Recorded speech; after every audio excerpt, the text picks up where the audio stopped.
WWE RAW, WWE RAW, the good and bad of WWE RAW, a fresh new review, fresh new take on things to review WWE RAW. I'm about to hop into it, but first, the general thought, Dean Ambrose.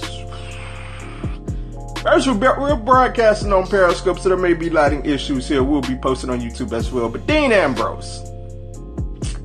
Ever since before the guy has come back, we've been talking about a Dean Ambrose heel turn, what it would be like, how great it would be to see Dean Ambrose turn heel, and how great the storyline will be. Well, it doesn't look like that's happening anytime soon. Dolph has some fantastic points. We're about to get into that, and it's like they stripped all of the motivation of a Dean Ambrose heel turn going forward. We're about to get into that right now. Feel free to follow me on Twitter at OMGCoreyB and at 2SweetPod. So we began Raw, and we started with Stephanie McMahon. Baron Corbin met up with a limo. As you can see on my WWE live reaction on Periscope, I was looking at it and I was like, man, let it be Vince and not Stephanie. Stephanie comes out the limo and I say, oh man, dang. So Stephanie comes out and she effectively chops Baron Corbin down unlike any other person can do, like Stephanie McMahon. She puts him in a three-way match with the Shield, said he had to find opponents. And then we started the show with the Shield. Shield comes down and the funniest thing happens. The crowd is into it for the Shield. It's like, yes, Shield, yes. Yes, Dean. Yes, Dean. Roman grabs the mic. Boo! We don't want you. And I'm not here to say that everybody's booing Roman, but boy, the boos were loud last night.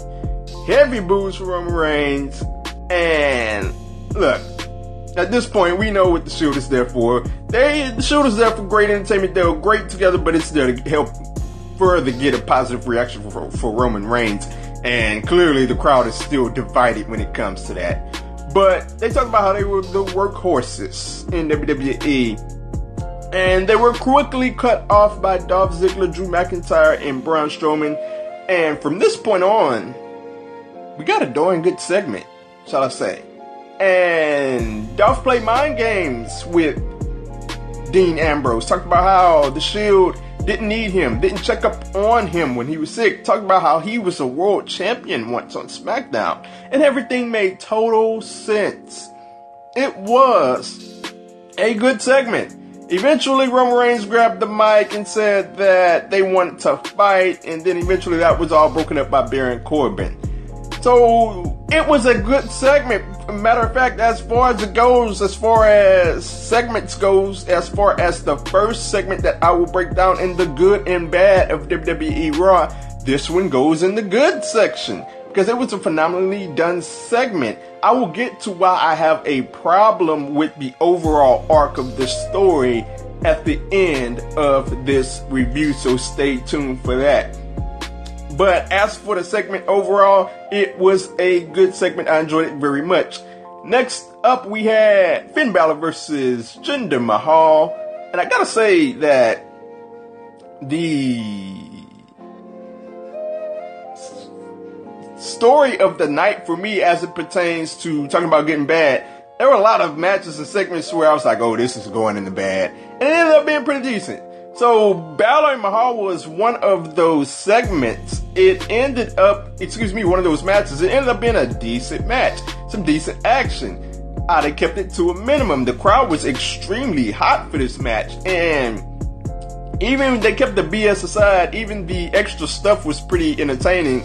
You know, Singh trips up Balor and then Bayley trips up Mahal. And then Bayley gets aggressive. She almost killed Singh, and poor guy, he just got Bayley suplexed all the way Bayley to belly to the floor. I thought she almost lost him for a segment there, but it was well done. I enjoyed the match. So at best, this was bordering on just past decent, but I'm taking one side or the other, and I'm gonna put this in the good category as well. We have two in the good category versus the bad category. So all in all, to start the show, it was a decent start to the show, and I enjoyed it very much. The crowd loves Bayley, and they enjoy the aggressive side of Bayley. I don't know when WWE will ever take note of that, when they will ever let Bayley get on that aggressive side again, because the crowd clearly loves every bit of it.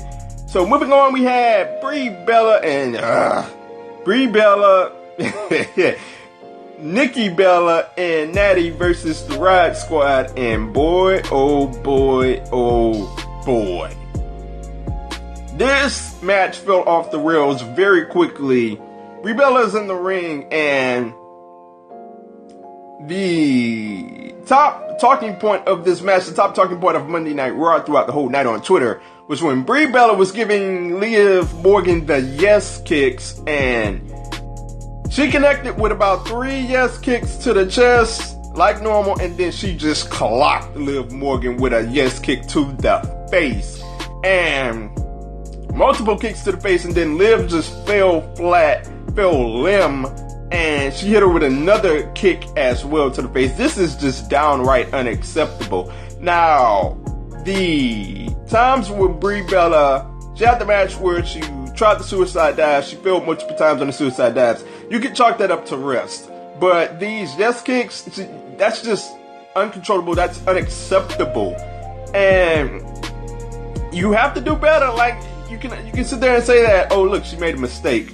But all it takes is one mistake in wrestling to knock someone out. And clearly, she just got out of control on those yes kicks, and there's no exception, there's no excuse for it. Liv was knocked out of the match. She eventually soldiered through it, and I have my problem with that. I'm about to get into that after the match. But she soldiered through it. She tried to maintain throughout the rest of the match. It's like the match just never really recovered, never got into a groove after Liv got knocked out of the match. Also, Brie Bella had a fierce forearm to Ruby Riott. And that's after that, Sarah Logan just kind of looked and was like, really? She just kind of gave this. If you go back, Sarah Logan got in the ring and was like, really with this? She had a forearm, fierce forearm. Ruby took it right on the nose. And Brie Bella just has to be more careful. Look, I'm not one of the people that's out here that's like, the Bellas have to go, they can't be on Evolution. No, I'm not one of those people. The Bellas have done some fantastic things in WWE. They've done some fantastic things for themselves as well. I'm not the biggest fan of the Bellas whatsoever, but they have their place in WWE. They have their right to be on WWE Evolution. So it's not that I don't want to see them there. It's just that, look, Brie Bella has to be more careful. My goodness. This match goes into the bad category, first bad of the night. And I just didn't enjoy it.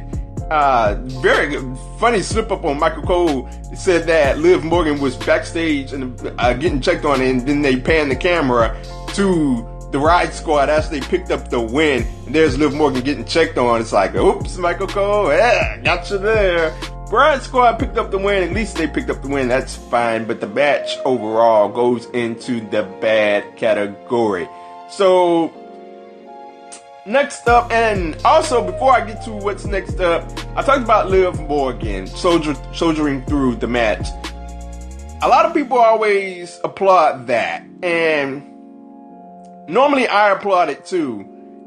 But with that being said, if I may relate this to the NFL, in the NFL they instituted a rule to where they came down on the concussions. They were like, they put it as a point of emphasis to stop players from coming back into the game. Anytime a player came to the sideline, with a concussion or with concussion-like symptoms, they take away the helmet from them and they make them sit on the sideline. Look, I'm suggesting that we implement some kind of institution or some kind of rule to where if somebody has concussion-like symptoms or has a concussion, look, you know it when you see it. You knew it when you saw it with Liv Morgan. She went limp, and it was enough to where they had to have someone from the medical staff check up on her. If we get to that point, then the wrestler should not be allowed back in the match. And I know what you would say after that. You'd be like, okay, so what if it's a world title match? Then what? Look, I understand your angst, but it has to get to a point to where, do we care about world titles and matches, or do we care about the wrestler's health? Do we care about the wrestler's health when they get to 60, 70 years old and all they can do is try to sue WWE for head concussions and lawsuits and whatnot? I think we should take a step forward and look at what the NFL is doing and stop wrestlers from themselves, because the wrestlers will always try to go back into the match. That's just my opinion, and I think it's something that WWE should look into. So moving on, we had the Counter Cure segment. This gets a super good, in my opinion. Just phenomenal segment. WWE always hits these right out of the park, and they are always phenomenally done. So moving on from there, we had Ambrose and Ziggler. Ziggler playing mind games with Ambrose again. I'm going to put all of these backstage segments into one and put them into the good category. Ambrose, Ziggler playing mind games. Ziggler trying to get into Ambrose's head again. Then we had Seth and Drew. Seth was trying to get into Drew's mind, playing mind games with him, talking about how Dolph Ziggler was the weakest link in their tag team, talking about how Brown was using him. And then we had Drew come back with Ambrose and play mind games with him as well. So all of this was phenomenally done. I just thought we rushed through it. I'm going to get into my problem with that later on in the night. So I'm going to put that into one good segment. That's one in the good category as well. So moving on from there, we had Chad Gable versus Connor, and this was just an absolute dud. I mean, there was nothing to like about it. We've been in this same segment, Chad Gable versus Connor, and Chad Gable versus Connor, and these tag teams with Gable and Rude. Look, we're at this point, we're just waiting for Bobby Roode to turn on Chad Gable. That's what we were doing with the Ascension. There's nothing here. There's no heat here. Kind of got the win. Finally, the Ascension got a win in this feud, but this one was a dud. I had no interest in it whatsoever. And look, they need to move on. We need the Bobby Roode heel turn now. Like, do this now. We are tired of this. So moving on. We had the tag team title match. We had the Revival versus Drew McIntyre versus Dolph Ziggler. Look, this one started in the bad category because initially we had the Revival already in the ring, so it looked like, oh man, here we go, a 5-minute match. That sucks. But what we got was a phenomenal match. I enjoyed it very much. We had some fantastic work in ring. We had a spot where we had a suplex, top rope superplex, and a splash. Looked like the Revival would pick up the win there, but we got a fantastic 2 count out of that. I think the moment of the match was the failed famouser, and the ingenuity on the part of these guys is just through the roof phenomenal. We had a failed famouser, and they turned it into a doomsday device that popped the crowd, and it got a quick 2 count. Looked like the Ascension had a chance there. This was phenomenal stuff, and I enjoyed it very much. Dolph Ziggler and Drew McIntyre would go on to pick up the win with the Claymore and the Zigzag, and this was a phenomenal match. I think the only downside here is that I really wanted to see the tag titles get into a meaningful feud and not get caught up in a trios feud. And that's what we have here when we look at this feud between The Shield and Drew McIntyre, Dolph Ziggler, and Braun Strowman. Excuse me, you had a brain fart right there. But the tag titles are caught up into that feud, and I just wish that they would be caught up in a meaningful feud for once. But tag match overall, that gets good. I enjoyed it very much. Next up, we had the KO show, and this was phenomenally done. I enjoyed it very much. Elias in the ring. Elias is starting to get old to me. I mean, overall, I enjoyed the KO show. So it gets a good. We got Leo Rush to come down. They had a booster seat for him. That was pretty funny. Leo Rush did a good job. as Lashley's hype guy, and he hyped Lashley up very well, said he wouldn't go into the ring, went back and forth with Elias and KO. So I enjoyed this segment. It was well enough. And that one, definitely the KO show, the Kevin Owens show definitely gets a good here. So moving on, we had that set up Elias and Bobby Lashley. This feels like the same old match. We've been doing it last. Just think about this for a moment. Bobby Lashley debuted by destroying Elias. That was sometime after WrestleMania. Both guys have gone nowhere ever since. So, what are we doing with these guys? I mean, I couldn't even really get into the match. I didn't find the match interesting at all. Some decent action at best. At least the crowd was into it. We got the hometown pop for Bobby Lashley. The crowd was into it, so that helped it out a bit. But the ending was very lackluster. I did not like it whatsoever. So, Bobby Lashley would go on to pick up the victory as Kevin Owens would run into him as he was trying to chase down Lio Rush. The thing when Lio Rush is running away from Kevin Owens and Elias, that's pretty funny. I find that funny in itself. But it's an odd pairing when you consider the fact that Lio Rush is a face manager now. He plays a heel on 205 Live. We need to get that together. Lio Rush needs to be a heel manager. So that one goes into the bad segment for me. Next up, we had Nia Jax versus Alicia Fox. This one went into the bad as well for me because it was basically a dud. Basically a 2 to 3 minute match. Alicia Fox had a couple of moves to get in, and then Nia Jax won in unconvincing fashion. It wasn't a good match whatsoever. So after that, we had ourselves the main event. Baron Corbin had to choose two partners. I thought it was fairly obvious that it was going to be AOP, and it was AOP. I gotta say that this was a really good match. I enjoyed it. In particular, I enjoyed the stare down with Razor and Reigns. We had a nice stare down. The crowd got super invested into it. And from there, we got a big brawl with Reigns and Razor, and I enjoyed it very much. I also enjoyed the huge brawl, the huge stare down with all 6 men in the match. We had the stare down, and we had a big brawl from there as well. All men, the match breaking down. I enjoyed that part as well.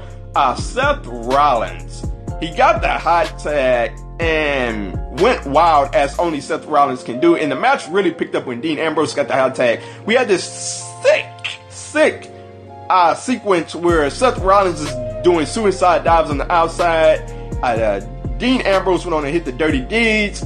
Roman Reigns tags in, hits the spear, gets the win, and Baron Corbin took the pinfall. So, I mean, this one went into the good category. This was well done, and I enjoyed it very, very, very, very much. It made AOP look good, and AOP did not take the pinfall, so I enjoyed that much as well. So after the match, we had Dean Ambrose down at ringside. We had Dolph, Drew, and Braun Strowman there as well. And the big moment came, and it wasn't really a big moment because you can look at my Twitter timeline. I said before the match, spoiler alert, nobody turns tonight. Because it was obvious that no one was going to turn, and obviously Dean Ambrose, there was no real intrigue there for me as to if, is Dean going to turn or is he going to save the Shield? So it never really connected with me. Dean Ambrose, of course, stayed in with the Shield, got a fist bump, and that segment for me goes into the bad category because it was never really any intrigue for me there. Looking at it overall, I said I had a problem with the way that they rushed through this storyline.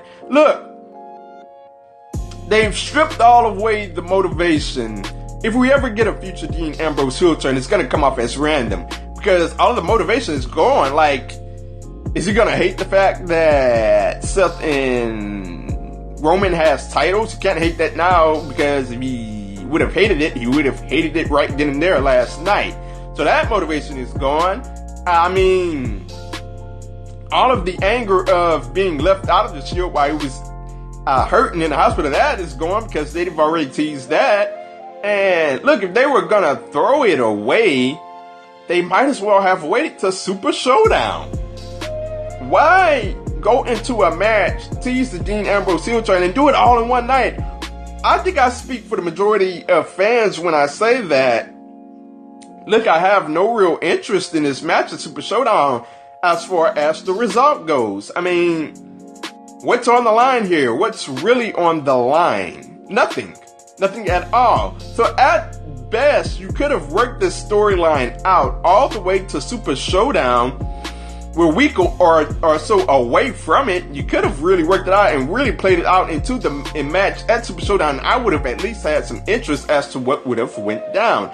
Maybe we get a heel turn here. Who knows what happens? But they blew it all in one night, as WWE typically always does. So that gets a bad for me. So looking at the results, that is 7 categories that went into the good category and 5 that went into the bad category. So the good won out. As for the show overall, you know what? For the last however many weeks, I've said that Raw has been bad. However, this week, I'm going to give it an average. Because, and you know what? I'm not going to be on the fence here. I said good or bad. You know what? I'm going to give Raw a good this week. The good segments barely won out over the bad, and the good segments had more meaning than the bad. I'm going to put it in the good category. It's just bordering over average, but as for the good and bad, I'm gonna say it was much more closer to good than it was bad this week. Didn't make me want to pull out my hair this week. So I'm gonna put it into the good category here. Let me know what you think. WWE RAW, what do you think? Was it in the good category? Was it in the bad category? Let me know what you think.